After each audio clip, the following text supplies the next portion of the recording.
Hallelujah hallelujah. सभी को मुझे जय मसीह की। आज के सुंदर दिन में प्रभु आप सबको बहुत आशीष करे, क्योंकि आज का परमेश्वर का पवित्र वचन है गिनती 16 अध्याय। यहाँ पर हम लोग देखते हैं जो खासकर मूसा के विरुद्ध में लोग बोलने लगे। वहाँ जो कोर है, दातान और अबीराम, ये तीनों जो थे उन्होंने मूसा के विरुद्ध में बोलने लगे और उन्होंने तीनों रूबेनियों से मिलकर मंडली के 250 प्रधान जो सभासद और नामी थे उनको संग लिया और वे मूसा और हारून के विरुद्ध उठ खड़े हुए और उनसे कहने लगे, तुमने बहुत किया, अब बस करो, क्योंकि सारी मंडली का एक एक मनुष्य पवित्र है और यहोवा उनके मध्य में रहता है। इसलिए तुम परमेश्वर की मंडली में ऊंचे पद वाले क्यों बन बैठे? क्योंकि वो मूसा और हारून से बलवा करने लगे, विरोध बोलने लगे कि तुम बहुत ऊंचे पद वाले बैठे। क्या परमेश्वर सबके साथ नहीं है? यह बात सुनकर मूसा अपने मुंह के बल गिरा और उसने कोरे और उसके सारी मंडली से कहा, सवेरे परमेश्वर दिखला देगा कि उसका कौन है, कौन पवित्र है, और वो अपने समीप बुला देगा। जिसको वो चुन लेगा अपने समीप बुला लेगा।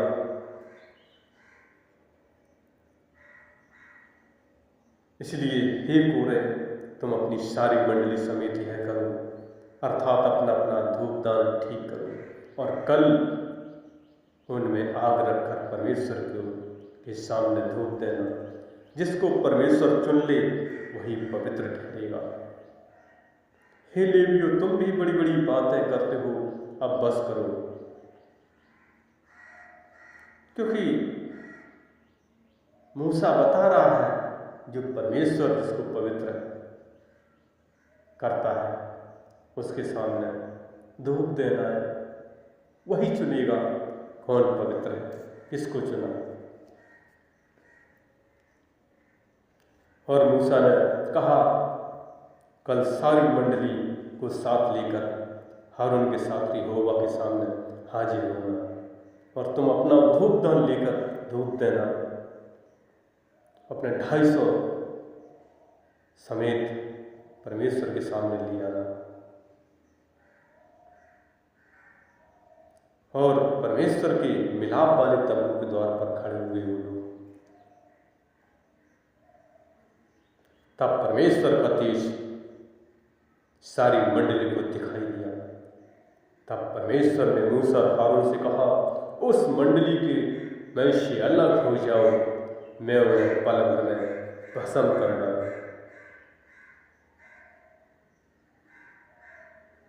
परमेश्वर कहने लगे, उनसे अलग हो जाओ, क्योंकि उन्होंने बहुत कुछ गलत किया है।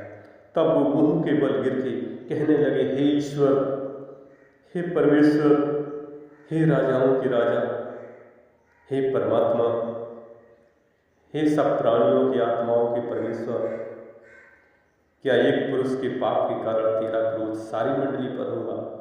तब परमेश्वर ने मूसा से कहा, मंडली के लोगों से कहे कि वो कोरह, दातान और अबीराम के तंबुओं के आसपास से हट जाओ।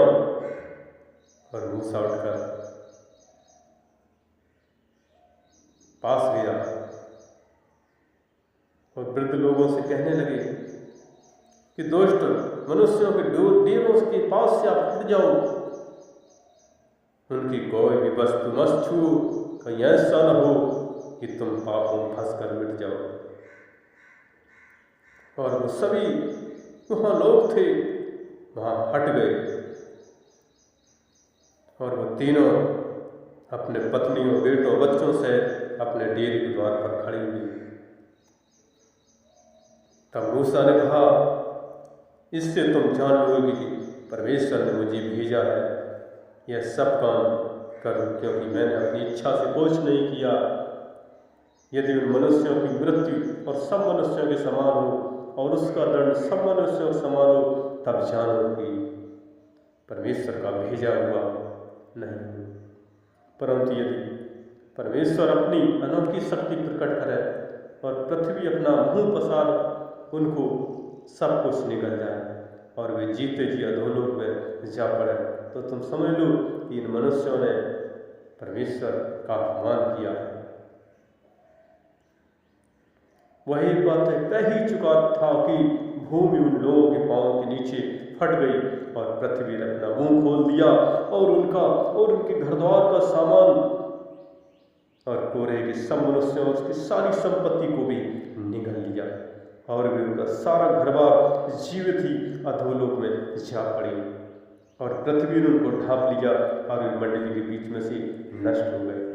और जितने इस्राएली उनके चारों ओर थे वे उनका चिल्लाना सुनिए कहते हुए भागे कि कहीं पृथ्वी हमको भी न निगल ले। तब परमेश्वर के पास से आग निकली और उन 250 धूप चढ़ाने वाले को भस्म कर डाला, जो उन्होंने अपनी ओर मिला लिया था, जो वो भी विरुद्ध बोलने लगे थे। परमेश्वर ने उनको भी भस्म कर डाला। और जो उनके धूपदानों को जो पत्थर था पीट पीट कर उन्होंने परमेश्वर के सामने, क्योंकि वो पवित्र थे और वो मरने काम में आया। इस प्रकार इस्राएलियों के लिए ये निशान ठहरा। इसलिए हमें परमेश्वर से डरना है और हारून के वंश के अलावा कोई धूप चढ़ाने समीप न जाए, कहीं ऐसा न हो कि वो नष्ट हो। देखते हैं इस्राएली लोग कुछ ना कुछ भूल जाते थे परमेश्वर की आज्ञाओं को और मूसा के विरुद्ध बोलने लगते थे। और दूसरे दिन इस्राएलियों की सारी मंडली यह कहकर मूसा और हारून पर बुड़बुड़ाने लगे कि परमेश्वर की प्रजा को तूने मार डाला। फिर भी वो कहने लगे तो परमेश्वर ने वहां पर महामारी डाली और मूसा ने हारून से कहा कि धूपदान ठीक कर और मंडली में फुर्ती करके प्रायश्चित कर कि परमेश्वर का क्रोध अत्यंत भड़का है और मरी फैलने लगी। और धूप जलाकर उसने प्रायश्चित किया और वहां पर मुर्दे जीवित के मध्य में खड़ा हुआ, तब मरी थम गई। और जो कोरे की संगी भागी होकर मर गए थे उन्हें छोड़ जो लोग इस मरी में मरे थे वो 14,700 लोग थे। तब हारून मिलाप वाले तंबू द्वार पर मूसा के पास लौट गया और मरी थम गई, क्योंकि वो हर समय विरुद्ध में होने लगते थे। तब परमेश्वर ने मूसा से कहा, इस्राएलियों से बातें करके उनके पूर्वजों के घरानों के अनुसार उनके सब प्रधानों के पास से एक एक छड़ी ली और उन 12 छड़ियों में एक एक पर अपना एक मूल पुरुष का नाम लिख दे और जिसको मैं चुनूंगा उसकी छड़ी में वे कलियां फूट निकलेंगी। और देखते हैं जब उन्होंने 12 छड़ियां वहां पर रखी, उन्होंने नाम भी लिख दिया और उसमें हारून की भी छड़ी थी। जब दूसरे दिन मूसा ने सब छड़ियों को निकाला और उन्होंने अपनी अपनी पहचान ली, लेकिन जो हारून की छड़ी थी उसमें कलियां फूट निकली और फूल भी लगे, फूल भी फूले और पकी बादाम भी लगी। तब परमेश्वर ने मूसा से कहा, हारून की छड़ी को साक्षी पत्र के सामने फिर धर दे और दंगा करने वालों के निशान बनकर रखी रहे कि उनका बुड़बुड़ाना मेरे लिए विरुद्ध होता रहता है, भविष्य में रोक रखे। क्योंकि परमेश्वर ने मूसा और हारून को चुना था, लेकिन लोग बुड़बुड़ाने लगते हैं। इसलिए हमें प्रभु का धन्यवाद करना है। लेकिन हम लोग जब नए नियम में देखते हैं यीशु मसीह सबके लिए आया, उसके पास जो भी आता है परमेश्वर अपना भेंटा बना देता है। जिसे इब्रानियों 9:4 में भी देखते हैं कि वहां पर जो वाचा का संदूक, उसमें जो हारून की छड़ी में फूल फल आ गए थे वहां थी और बिना मसीह के लहू बहाए पापों की क्षमा नहीं। तो मसीह का लहू जिसने अपने आप को सनातन आत्मा द्वारा परमेश्वर के सामने निर्दोष चढ़ाया, तुम्हारे विवेक को मरे हुए कामों से क्यों ना शुद्ध करेगा, ताकि तुम जीवित परमेश्वर की सेवा करो। इसलिए हमें परमेश्वर की महिमा करना है, क्योंकि मसीह में उसके साथ बनाए हुए पवित्र स्थान में जो सच्चे पवित्र स्थान का नमूना है प्रवेश नहीं किया, परंतु स्वर्ग में प्रवेश किया, ताकि हमारे लिए परमेश्वर के सामने दिखाई दे। वैसे ही मसीह भी बहुतों के पापों को उठाने के लिए एक बार बलिदान हुआ। यीशु मसीह एक ही बार बलिदान हुआ, और जो उसकी बाट जो होते हैं उनके उद्धार के लिए दूसरी बार बिना पाप उठाए वो दिखाई देगा। क्योंकि यीशु मसीह वादा कर गए, जब वो मुर्दों में से तीसरे दिन जीवित होकर 40 दिन संसार में रहते स्वर्ग गए थे, वादा कर गए थे मैं एक दिन आऊँगा, एक एक का न्याय करूँगा।